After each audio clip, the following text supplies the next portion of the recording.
Welcome back to Russell Street Replay. We're the three guys at the end of the bar this week. I'm Nick. I'm your host, Nikhil Mehta. With me, as always, is Ronald Toothe and our good friend, another colleague at the Russell Street Report, Chris Schisler. Guys, thanks so much for joining after what was a stinker of a loss. There was little to be happy or excited about in that loss, and honestly, that has continued in the last 2 days. So I guess just give us your general feelings, how you're feeling right now, and then we can kind of get into some of the news that's come out in the last few days about the Ravens. Well, I'm not feeling great, and that's probably the understatement of the century. And it's really so weird how the ebbs and flows of a football season.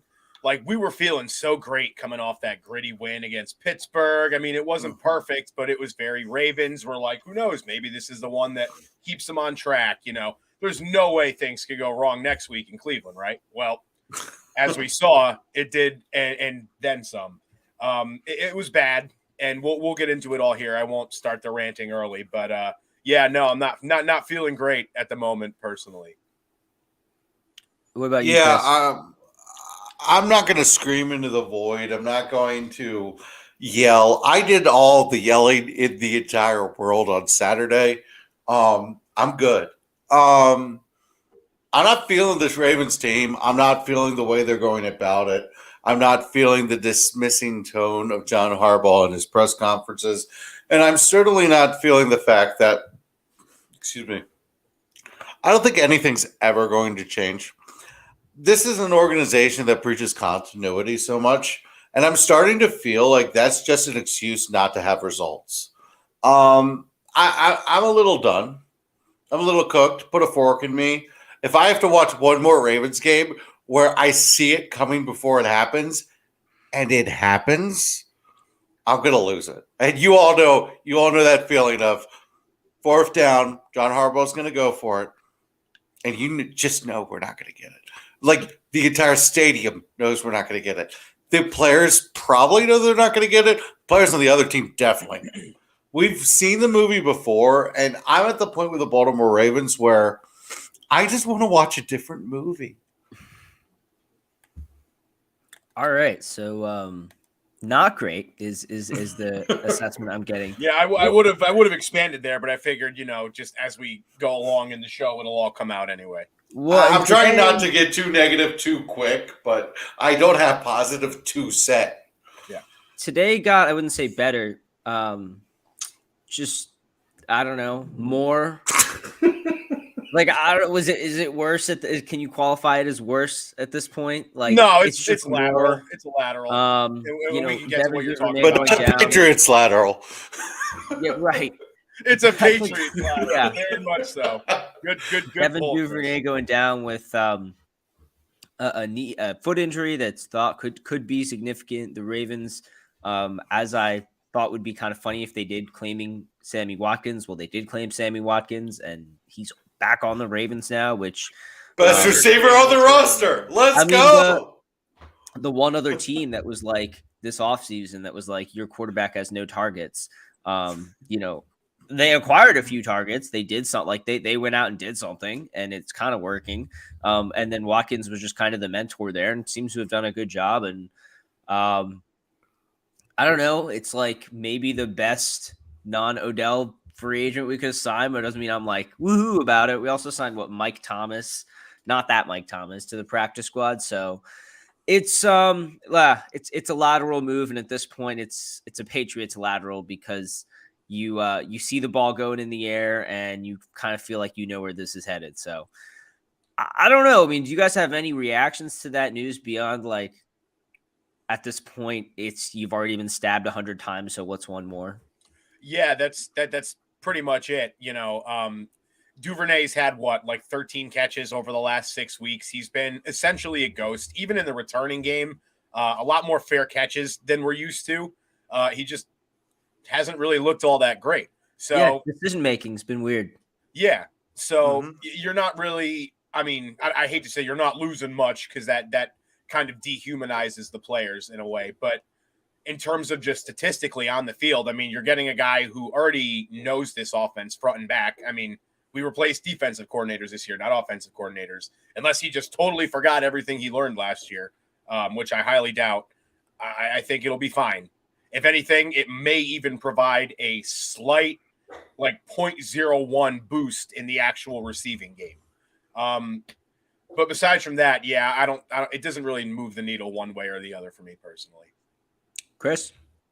This is like when you've had a horrible day at work. Worst day you can imagine. The holidays are coming, and corporate wants to make you feel appreciated. So what do? They put 2 pizzas for the whole store in the break room. 1 slice per employee, even though the slices aren't enough for every employee. Oh, and they're like baby slices. Yeah, right, exactly. So this is exactly what that's like. I mean, you got something, but did you get anything worth? Look, Sammy Watkins isn't moving the needle. Sammy Watkins is just getting us through. Like, it's like an antibiotic. You're going to go to work sick, but you're going to get through the day. It's not good. It's not really bad. It's just we want to make sure you're appreciated, guys. It just is. Thank you so much for everything that you do, which is not catching balls, by the way. Yeah. I mean, I think I don't know. I don't feel as personally offended about this stuff. I don't know. I'm not as personally they're just giving us scraps, but no, they got the best guy that they could possibly get right now. It's not like we're solving the problem right now. And I also think it tells you I don't know, there's this kind of going down the rabbit hole of they don't really care, whatever. And I just don't think that's the case. That there's a difference between them not caring and them not being as good at their jobs as we may want them to be. And so I think to me, I think that's a major point of distinction that's just important to be made. I don't think it's no, they don't care about winning and the players and the coaches don't care and Harbaugh knows he's on his way out. I don't know. That's just not how people act, and that's not how any of these people have ever acted. I just think that there's kind of I don't have this belief that the locker room is falling apart and stuff like that. I know people feel like that. I don't feel like that's the case, and I think this team is just as committed to winning as they were at the start of the season. It's just gotten a whole lot harder than it needed to have been, and like Chris was alluding to before, a lot of these things were foreseeable, but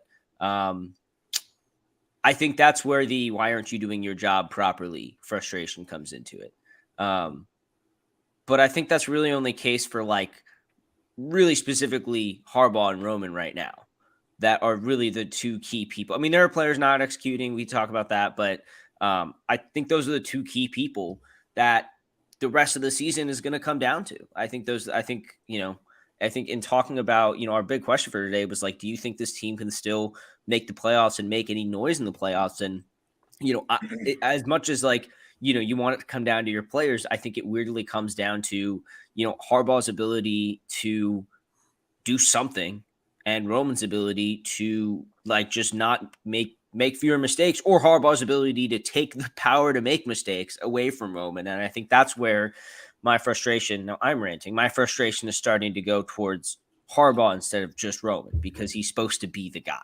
So, yeah. And especially, the big complaint about him in recent weeks has been his post-game pressers and how it just kind of feels like he's very much going through the motions. And then to throw that comment out there this week about the guy at the end of the bar after your offense just did that in a divisional game, just tone deaf beyond belief. And to me, it just feels almost like he's done with it. I can't put my finger on exactly what makes me say that, but just looking at him talking these posts in the dead eye kind of look when he's talking to people, he seems miserable.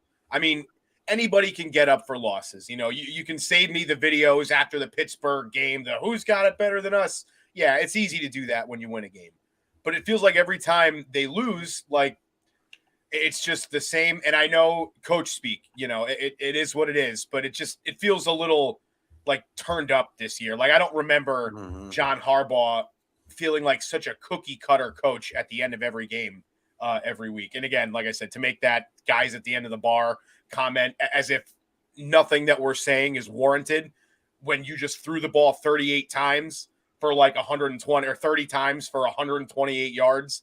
And then you're running the ball for 9 yards a clip and you only busted off 28. Like that's like something that fans are legitimate. Like they have a legitimate gripe there, and to not even acknowledge it and to do the opposite to diminish that, I think was wild. Right. Yeah. And there are two things I really, sorry, Chris, I know you want to, I'll go kick at you next, but there are two things I really want to draw out from what you said there, Ron.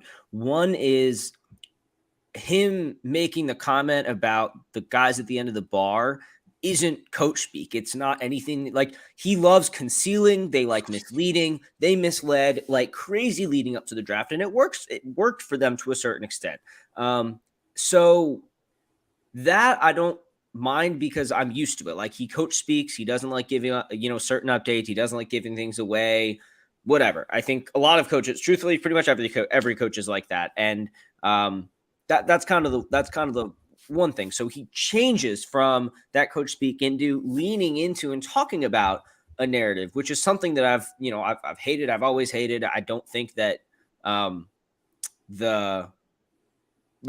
we like to give a narrative to like each week in each small event and really build a big story over time. And the truth is we don't know half the story most of the time. It's what's going on behind closed doors and all that. And so for him to weigh in and contribute to it is what really frustrated me. The other thing I think is that, there are, fans who may not know as much as what they're talking about in football who are yelling things about firing the offensive coordinator. But first, they're right. Like they're just as like, even if you're the most basic football fan and you're yelling to fire Greg Roman, you can see that something's wrong. It don't take a rocket scientist to see what's going on there. Yeah. But second, like there are a lot of like it's not the people at the end of the bar who are calling for him to be fired. It's like, I think you may have tweeted about this or Chris, I'm not sure. About all of the like professional analysts, like forget the Ravens community. Orlovsky, Damian Woody, just turn on any sports channel and listen to them talk about the Ravens. They're all saying the same thing. Right. Forget like the Ravens community. We're biased, whatever. But the guys who get paid millions of dollars a year by ESPN, the guys who played the sport and are in the Hall of Fame, like they're the ones saying there's a problem here. And I think that's where the idea that there isn't criticism is like just wrong. And the idea that it's unwarranted criticism is wrong. Now, Mark Andrews saying that, we tune it out. We don't care, whatever. That's player speak. That's player mentality. I think that's different. But then saying that it's just guys at the end of the bar is like, well, that's not the case. And the other thing that got me about Harbaugh is the whole when you pass the ball, the clock stops.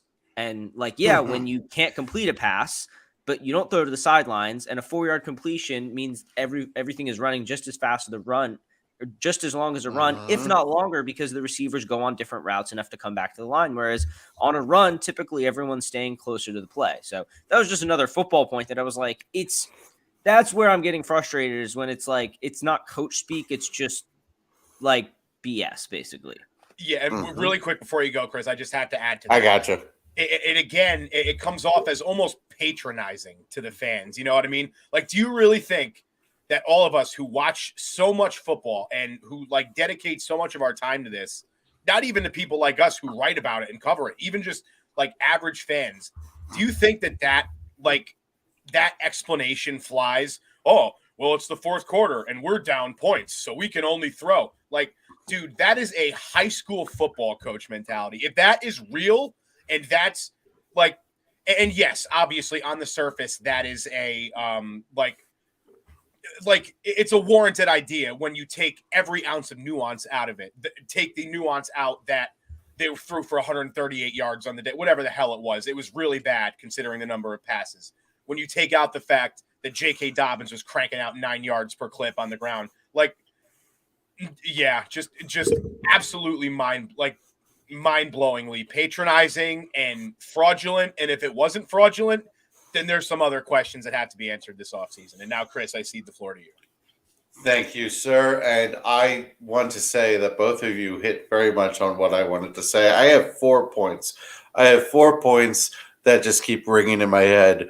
And it's like one of those bells that's really annoying sounding. Like I have to just keep hearing it because it's like I keep seeing it. It's ridiculous. So here's the thing. Number one, you could argue whether he lost the locker room, and that's not really what we're doing. Conjecture over things we don't know, I don't care about. I don't care how Kevin Zeitler, Ronnie Stanley, J.K. Dobbins, I don't care what they think right now. That's not my place to say.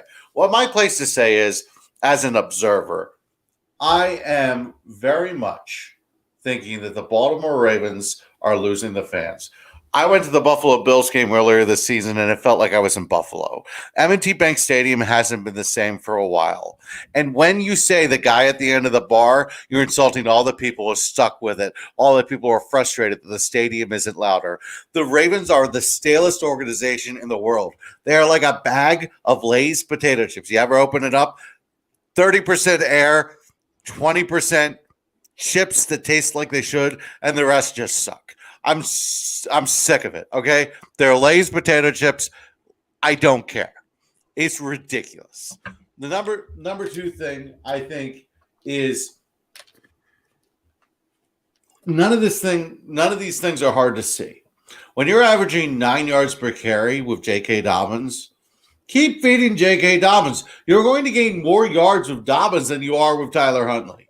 That's just common sense. And guess what? When you gain more yards, get better chunk plays, you take less time. So this whole idea that you're on a time constraint, nice little excuse there, John. All right. Thing number three that just drives me up a wall is the Denver Broncos game, the Pittsburgh Steelers game. When we win a game, it's like, oh, there's nothing wrong. When we lose a game, the sky is falling. The sky's been falling the whole time, folks. We keep doing the same thing over and over again. I'm tired of doing the same thing over and over again. I'm tired of it. And my point number four is we're wasting a championship caliber defense. I had a conversation with a coworker today, and he said that we are wasting a championship caliber defense, but it doesn't quite feel like that because the defense is underperforming. I say, well, you know what? The defense isn't really underperforming. The defense is put in impossible situation after impossible situation. And I hate to break it to you, they're not the 2000 Ravens. They're not even the 2006 Ravens. Guys, I'm telling you, it's broken. So when John Harbaugh says what he says, all I hear is, I'm not changing anything. And when we hear, I'm not changing anything, and it's so easy. My mom, who doesn't see football the way I do, she's a great fan. I love her to death, and she's one of the best football fans you'll ever meet. Doesn't see the game the way the three of us do, or many of the analysts do. But she's screaming at the TV, and what she's screaming is correct. Yeah. Okay? It's not hard. It doesn't take a football nerd to figure out that the Ravens need to do some things differently. And that's my biggest problem. Those are my 4 points. I concede the floor to our host, our fearless leader, Nikhil Mehta. Well, I mean, I think there's a few things there. Like, one is just like, we're still not the Raiders or like the Texans or a team that just like doesn't have. I hate that kind of talk though. But I think that's like, I think like, I'm not saying like you're so spoiled and like be great for what you have. I'm not saying it like that. I'm just saying like we are not the worst organization in the NFL, and it's like True. We're not close to it. Don't say true. You just said that, Chris. You just screamed that. No, I scream that we've lost touch with what made us a good organization. You scream the words, they're the worst organization. I'm done. Sorry for making I'm done.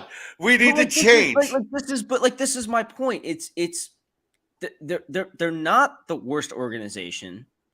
And I think it's easier to talk about like the fact there changes need to be made and what those changes should be. Right? Yeah. Look, I'm obviously we're all on board of getting rid of Greg Roman. We can there's plenty of stuff that they can do in the offseason, whether it's with or without Lamar. But you want I think it's worth mentioning that the way that the organization is set up, the way they have been, is a goal to be competing every year, to make the playoffs every year. Bisciotti is a businessman. DaCosta and Ozzie have had this idea of take as many bites at the apple as you can. Draft picks, get into the playoffs every year. You see how chaotic the NFL is and how it always comes down to one game. It's an organizational philosophy. The problem, I think, is that Harbaugh and Roman aren't really matching that philosophy in the same way, and maximizing their situational, like their ability to get something out of a situation. Like, to be able to go 2-0 in the division with Huntley, you just figure out a way to win the game. Not, we got to trust Huntley or we got to develop Tyler or like whatever else they're going to come up with.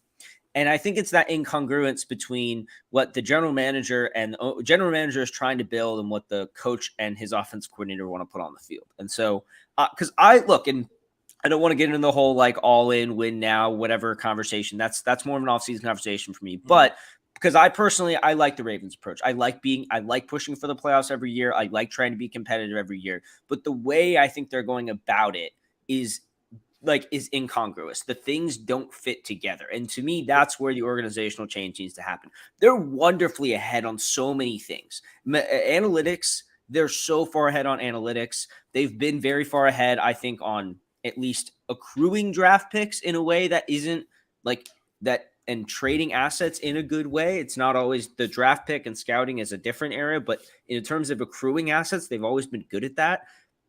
So I think there's a lot of like foundational things this organization is good at. It's just very incongruous with how they coach and scheme and what the product they put out on the field. And that's why I'm not done. Like, all of these things actually are fixable. It's like, it's not an impossible situation. Actually, we talk about the Ravens' future all the time, and with or without Lamar, it doesn't have to be dark and barren, but significant changes, I think, are required. I want to piggyback on that. Oh, okay. If I can. I don't mean to interrupt. I don't want to break the flow. No, but I think Nikhil's hitting some good things here. One of the biggest problems is I think there's a divide between Eric DaCosta and John Harbaugh, Greg Roman. Eric DaCosta talked about the track team. Eric DaCosta talked about what he wanted to do. And we're really not seeing Eric DaCosta's vision on the field. And it's very obvious. And Eric DaCosta isn't going to say, we need to get rid of this John Harbaugh guy. We need to get rid of this Greg Roman guy. He's not going to do that. I think taking as many bites of the apple and valuing draft picks is great. I also think when you want to win the fourth round every year, it gets a little old with the fourth round. Doesn't always work out. How many Nico Saragusas can you go through before you just kind of give? There's strategy in scouting, but that's not amassing assets. Like, they have a lot of picks. That's it's a crapshoot. It's a crapshoot, but here's the thing: is when you're afraid to trade capital to get a number one wide receiver, because you're never going to be bad enough under John Harbaugh to get a Jamar Chase kind of player. I'm sorry. I'm tired of watching receivers win matchups on a regular basis in the NFL. I'm tired of watching Justin Jefferson, Jamar Chase. I'm tired of watching guys in our division, George Pickens, who got drafted in the second round. I'm tired of drafting in a center. I love Linderbaum. I really do. But when you trade Marquise Brown away and then you spend your first round pick on a center, that's just an organizational, like, you don't value the wide receiver. And I get it when you draft Travis Taylor, Mark Clayton, and Brashad Perriman as 3 of your 5 first-round draft picks at wide receiver, you get a little tentative. I understand that. But when you zig instead of zag, it works. But it doesn't. You have to start doing what the NFL does a little bit, or else the NFL kind of leaves you behind. 2019 was a revelation. The problem with the Ravens is they kept trying to build off of that instead of continuing to get to the next step. They just wanted to recreate it over and over and over again. If we had 53 tight ends, Eric DaCosta and John Harbaugh might be happy. I don't think we're a bad organization. That's not what I'm trying to say. I'm saying we're an organization that has an unbelievable success that has lost its way. We are playing like a 3-win team with a 9-5 record. And we've been playing like that for 5 to 6 weeks. And I don't know how to reconcile that with the fact that we should be grateful for everything that we have. You see, Biscotti's a good owner. John Harbaugh's a pretty good coach, whether we're tired of him or not. I don't know how to reconcile that. But the idea that we're a great organization, cool. Just cool. It's frustrating right now. Okay. I was literally just pointing out that we are not the worst organization, as you were very adamant about, and it's like we're not. It's like these things, and like I just said, like the whole point is these things are fixable.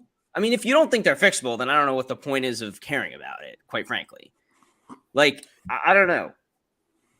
Yeah, it's. I don't think the organizational approach is broken.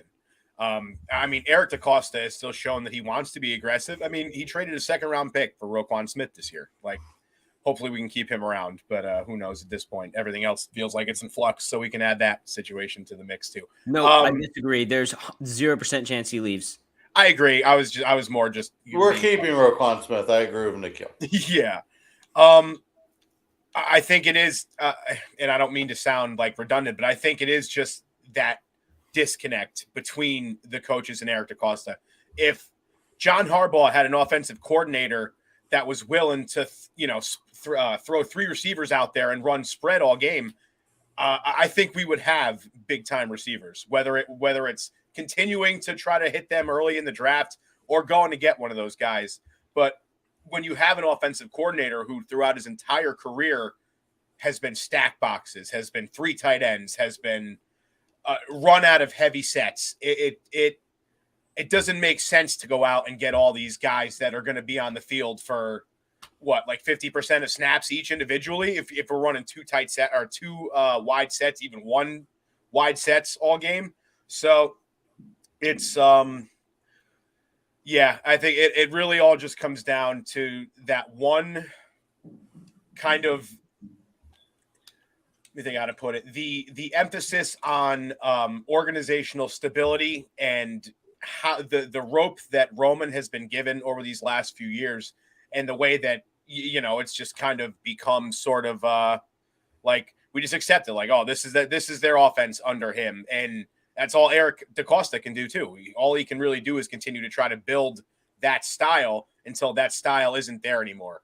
And that's going to come down to John Harbaugh making a decision. And he's really shown he's inspired no confidence over these last few weeks that anything's going to change in that department. I do think ultimately he's going to get his hand forced, and it's going to be he's gone or you're both gone sort of thing. And I know John Harbaugh probably deserves more respect than that, but I mean, well, at this point though, it is the buck stops with you as the head coach in terms of fixing this stuff. The freaking coming out of a timeout and not being able to get a play call in is unreal, dude. Yeah, that can't be happening. It doesn't matter if there's a backup quarterback in either, because he's been there, right? Those things, they don't have excuses for stuff like that anymore. You could make arguments they may have in previous years. They may have been understandable reasons, but like now it's just like, this is ridiculous. And picking it, dude, so you pick up a first down on the ground, you're getting the offense chugging along, you throw it twice.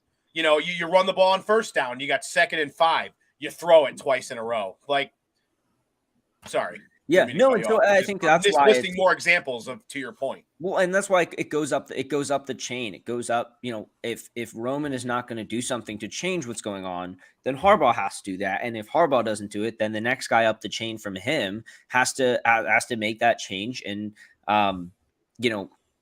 clearly though, and I've said this all year, clearly though, they're not going to fire head coach mid-year, and they're not going to fire Roman mid-year.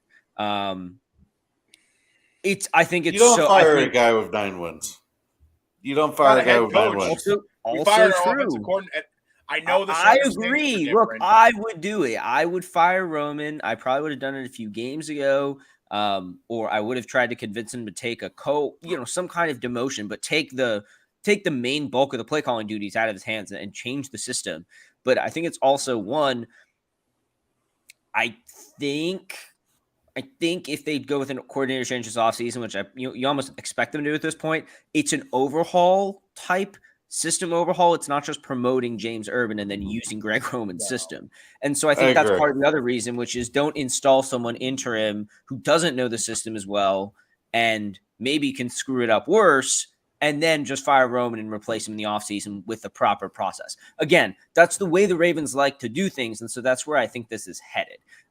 Because, and I think we can probably move into our game recap now, since you're starting to talk about some of the things that happened in this game, and you just look at some of the last drives. I mean, the second half drives, they had the first one where Huntley threw an interception after getting all the way down to the Cleveland 15. I think there were, again, a couple, they mostly ran the ball that drive, but Huntley threw a pick, of course. Second drive, Demarcus Robinson fumbled after catching a pass. Third drive, a lot of runs, or a couple, two out of three passes on the second set of downs to go to fourth down. And then the last two drives, the first of which started at 10 minutes, were all passes and then all passes.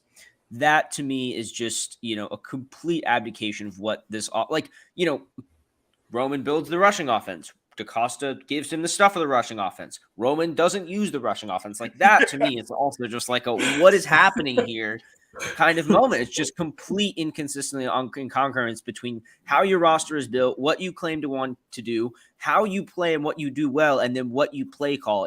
There's no consistency there. So, this is the kind of week where recapping the game, I pretty much mostly say screw the awards.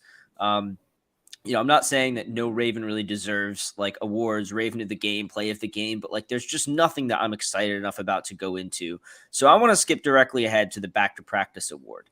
And I don't want to pick too much on Tyler Huntley here, despite some of the offseason commentary about him. I really never felt like he was ready to be much more than a backup quite yet. I think it's certainly possible he can do that later in his career, but I think he still has a ways to go before he is a starting candidate in this league. So I don't want to harp too much on his limitations and what he has to practice, because he really is doing the best he can. I think one thing that's worth mentioning is, Devin Duvernay, Demarcus Robinson, Mark Andrews, Isaiah Likely, James Prochet. No one can step up and make a play. I mean, the running backs are the playmakers, and that's it. And I think that's also a thing that, Roman isn't scheming up great plays for any of those guys, but none of those guys are doing something extraordinary either. And that's, how much you put that responsibility on them, developing them, whatever. The fact of the matter is it's not happening. And I think that is also a major part that's missing from past iterations of this team is, guys beyond Lamar and J.K. Dobbins and Gus Edwards pulling something off. Yeah, Chris, you want to Devin Duvernay made some really questionable decisions in the return game, and that's kind of out of characteristic. And he's all pro kick returner. And Demarcus Robinson is in a really unfair position of being the number one receiver of a team when he's like a number 3. But Kamar Aiken of this team. Yeah, exactly. This is a great point. It feels a little like 2015, but we have 9 wins somehow. Guys, Demarcus Robinson has to not fumble that football. It's just one of those things where you're like, and then Mark Andrews has I don't know that I even call it a drop, but it's just like, you're supposed to be a number 1A tight end. So I'm a little frustrated with the best pass catchers that we have not taking care of the football. And that's even goes into the special teams with Devin Duvernay. So that, to me, the whole thing is, what are you doing with the football? That's a great one. Take care of the freaking ball. Especially, when the margins get this slim, you got backups in, backup QB. They only scored 13 points, guys. They only scored 13 points. And you gave them most of them, but you gifted them the field position. I think you're absolutely right. And that's, that is a player, like that's a player execution thing, right? True. I want Greg Roman to be calling jet sweeps to Duvernay. But agreed. Tyler Huntley has to make that handoff, and they practice it. And so that's another thing I think that gets, I'm not a absolutist one way or the other, but I think that's one thing that gets overshadowed in the coaching conversation, which is there's some, and again, you can talk about how much coaches are responsible for execution, whole nother conversation too. But at the end of the day, there are some mistakes being made by the players on the field that, could be making up for the coaching and vice versa. It really, some of these losses are just like no one is doing well. Ron, No. I have a friend. What's one other I'm thing that sorry. jumped out to you? Oh, go ahead. Yeah. Chris. Well, yeah. No, are you gonna say? I have a friend who says this is a burn the tape kind of game every time we have a game like this. Burn the tape. There's nothing good you can take from it. There's nothing good you can take from it. You did everything wrong. Just burn the tape. Yeah. It's kind of trying to.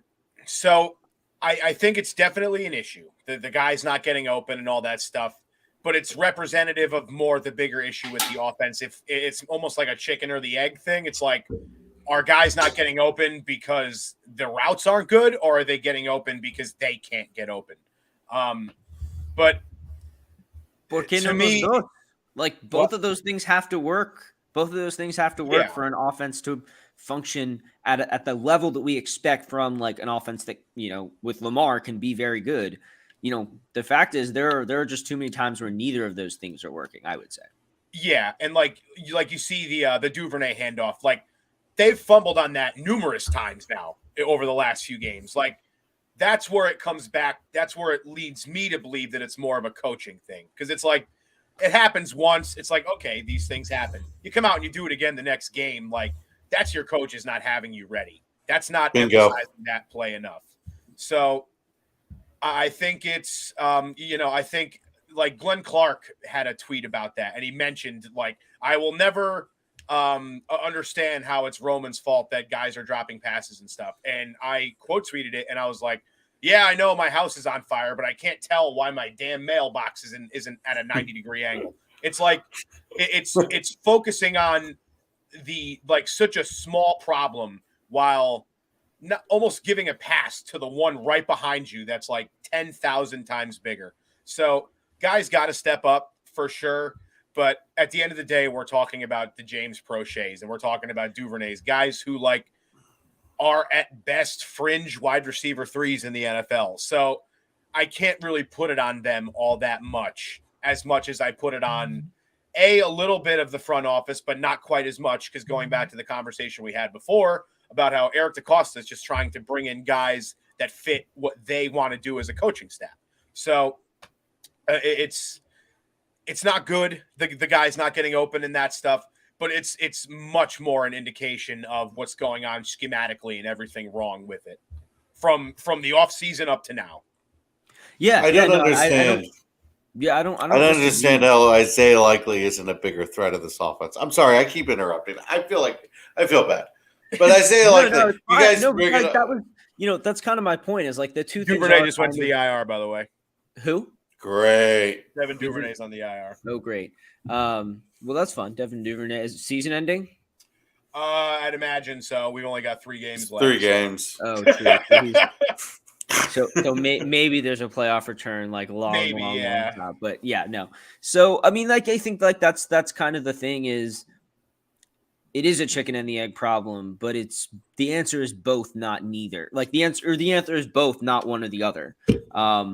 So this makes my whole there is a solution thing. I don't know about this year, but kind of hard with Duvernay going on IR. But I think it's still, if Andrews is like the all-pro tight end god, like he's got to be the all-pro tight end god. Like Travis Kelce has been the same guy every year, and defenses keep completely trying to key on him, and it just doesn't matter. Part of that is the Chiefs find ways to get him in good positions to succeed. And again, so I think they need to make the basic plays and then be put in a position to make the great ones. And right now they're not really doing much of either. So, the players can make the basic ones, whereas they can't. They have to be more put in positions to make some of those bigger ones. Chris, go ahead. Yeah, I think it's a bit of a Maslow's hierarchy of needs. If you're not taking care of the base things that you need to, I agree with what you said there. I feel bad because I always try to find the positive, and I just went through a game where I can't find the positive to save my life. And the Denver Broncos game, we won, but I couldn't find the positive to save my life. And the Steelers game, I got way too high. And that's why the Browns game was disappointing. Because I got way too high after you got 3 turnovers against the Steelers. You had a tough, gritty win with a backup quarterback. Your third-string quarterback comes in. I got too high, and I keep getting too high on this team. And it's a roller coaster of emotions with the Baltimore Ravens. But there's something broken. And I have always thought it could be fixed, Nikhil. I always have.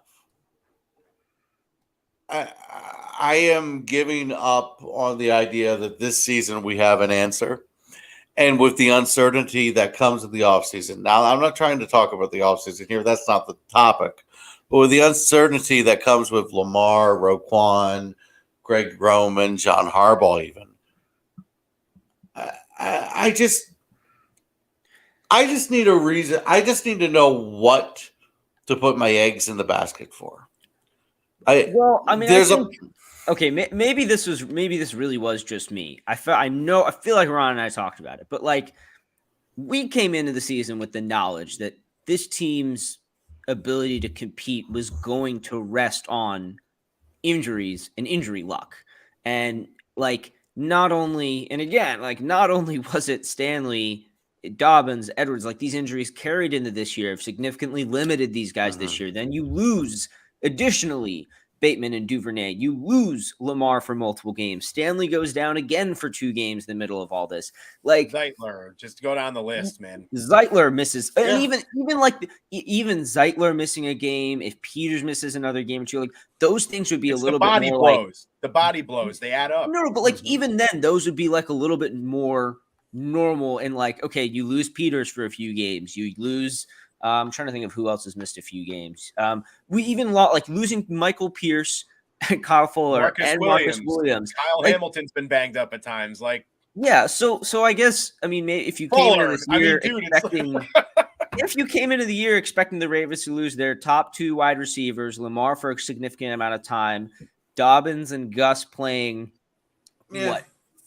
what fewer than half of the first 12 games, Stanley missing most of the first several games, Williams, Pierce, like I think like we're really not taking into account like how crazy it has been for a second year and how significant the first year injuries were to come into this year. I mean, Peters drop and play even has something to still, I think, is related to the fact that he's still coming off an injury. And so that's why I still think that the flaws here are in coaching and in how you're taking what you have to work with, not what you want to have or what you should have, but what you do have, and translating it on the field is where the problem is. And there's no solution this year. There's no solution for any team that loses QB1, wide receiver 1, wide receiver 2, for running back 1, running back 2, left tackle 1, for as much time. Well, DT 1, slot cornerback 1, free safety 1, for as much time as they have. There's no other team in the NFL who is going to win the Super Bowl with that. Like, look, the Eagles are marvelously healthy this year. Like, the Eagles are wonderfully healthy this year. Well, now Jalen Hurts is hurt, but that just happened. And that was more and watch it all come apart. Like that's what I'm saying. And like they had to be perfectly healthy this year to be the best version of themselves that could compete, and they're not, and so they're not that version. And that's just wish we were controlling the things we could control. That's where the frustration is. It's the self-inflicted wounds, and it's not giving yourself layups. I'm trying to think of another analogy. If you have a team that only shoots layups, just get into the paint and make layups. Yeah, you got one guy trying to make threes. Sure, get that one guy making threes, whether it's likely Andrews, whoever's trying to go downfield now, whatever. But get your layups when you're in the paint. When you're in the paint, go for a layup or dunk the ball. Don't shoot a jump shot 4 feet away from the rim. Yeah, I think we all agree. I think we're just at different levels of frustration. Hold on. I think before we move off this, because I know we're about to go somewhere else, and Nikhil touched on the injury part, and that's something that I really want to talk about, because again, it stems back to an organizational thing. We were all really pissed at Derek Wolfe for the way that his time ended with the Ravens, and maybe justifiably so. But he had that quote before the season about how the way that they train and their strength and conditioning program it gets you ready to come out of the gates, guns blazing the first 4 weeks. And then it's just so much on your body for that time that you spend going so hard in camp and in that early part of the year that you just break down after a while. So this is the second year in a row now we're seeing this, not just guys here and there, but like pandemic level injuries across this team. But we were all in camp and it was pretty mild this year. Well, I'm almost We were there curious. for a few Well, no, we days, don't see all of it. That's not, Fair, we see very minimal. We're not. It was with mild. I mean, I know they were but again, they were one of the healthiest teams in 2019. You had COVID 3 years ago. No, but that's what I'm saying about hold on. They were one of the healthiest teams in 2019. COVID was a huge factor in the injury problem in 2020. Players not being, not being able to train, all that stuff. That's kind of the question here is what has changed? In 2019, in the years before, how are they doing there? To me, those are the unknowns that we don't know. And the fact that they have been healthy before means that either they were doing something different before, or it's possible to have really bad luck 2 years in a row. One of those two things is true, which means that it's possible for this to not be the case next year, either by them making the change. And again, this just goes back to so much of this is a huge offseason for the Ravens, not just Lamar, but long-term for the franchise, making those changes. Because if you make those changes, then, if the luck hits again next year, okay, at that point, you didn't make the changes you need to, because it can't happen 3 years in a row. So, 2020 being a fluke, fine, but 2 years isn't nothing. You have to take a look and make some changes. Will they? It's just as much up in the air as with Harbaugh, Roman, the rest of it. And again, that's where it's frustrating. The lack of, the lack of agency, or the lack of belief really that they're going to make the necessary changes. I already have the sense that if they fire Roman, we're still going to have to talk ourselves into whoever they replace him with. I still have the feeling it won't be, the kind of mind that we're looking for. That's I want to work with Lamar and open up this game if we still have Lamar, obviously. But, you kind of already get that sense. And that's where I think the frustration builds is the feeling that there isn't going to be the change that you still think should be made. But anyway, I don't want to go too far down this road. I think it's worth talking. Welcome to the Flock Award. There are two guys I want to shout out specifically, but I'll let you guys hit anyone that you want to hit before I mention them. I have nobody to hit. No one in particular. I mean, I feel like Morgan Moses has really rounded into form as the year's gone on. I know before we were talking all about getting rid of, maybe cutting him and putting Falele in. I don't think that's going to be the case. Maybe I think they'll do that in the last year of his contract, but I don't think they'll do that next year because he's really rounded into form. And I also think the Kyle Hamilton development plan, TM, has gone really well. The Ravens clearly had a great plan for Kyle Hamilton, and he's just developing as a really spectacular player. He is amazing around the goal line, as a situational guy. He's fantastic. So, I mean, those are good acquisitions, and those are good. Those are just two good things that stood out to me from this game. Try to be happy, guys. I was gonna say you can handle the positivity aspect of this week's episode. I mean, that's fine with me. I try to be positive. The breakout of the week. Breakout of the week isn't happening. Head scratcher. I think we've pretty much the game covered itself. The things that don't make sense within the game. I think Ron gave us a quick overview. But yeah, I mean, just run the football. I mean, use J.K. Dobbins in the fourth quarter. All of the things. Just situationally very dumb, offensive structures going down the field of how you choose to call your plays. I think the moment we lost the game was we were down 6-3. We're in the red zone. We're running the ball well. It's 3rd and 10. And they decide to throw the football. And Tyler Huntley lets the pass get a little away from him to the outside. It's a bad throw. It It wasn't even that bad of a play call. It was just a bad throw. I even got the play call fine. I'm going to give Greg Roman a pass there. I'm actually It's a bad throw. Really quick, I'm not going to give him a pass there because you're calling a slant to 40-year-old Deshaun Jackson, whose like whole profile as a player is going down. His whole profile as a player is being a field stretcher. He is like the opposite of a guy that you throw a slant to over the middle on 3rd and 10. No, anybody else, man.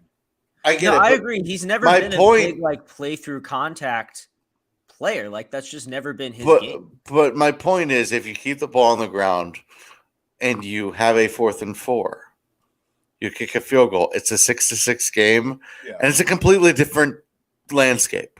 Mm-hmm. If you run the ball, I'm not even convinced we don't get the first down. Yeah. So to me, the fact that we even went to I don't mind the pass call that they had there. We're splitting hairs there. I mind the fact that they threw the ball at all in a game where you had to take the points and you already went for it on 4th and 1 and decided to give it to your 320-pound defensive tackle playing fullback because reasons. You got to take the points. The fact of the matter is they didn't understand they had to take the points at this game. And then you have a missed field goal and a blocked field goal, and you're just like at that point you're just like, I don't care. Yeah, I mean, but like they also called the Patrick Ricard handoff up the middle that a lot of fans had been screaming for on 4th and 1. So it was like it was kind of like a no-win situation. Like it was just like this whole game was a no-win situation. Yeah, like there was a sense throughout the whole game, Justin Tucker missing kicks and getting them blocked. That was like we're just not. The whole team was off. Game.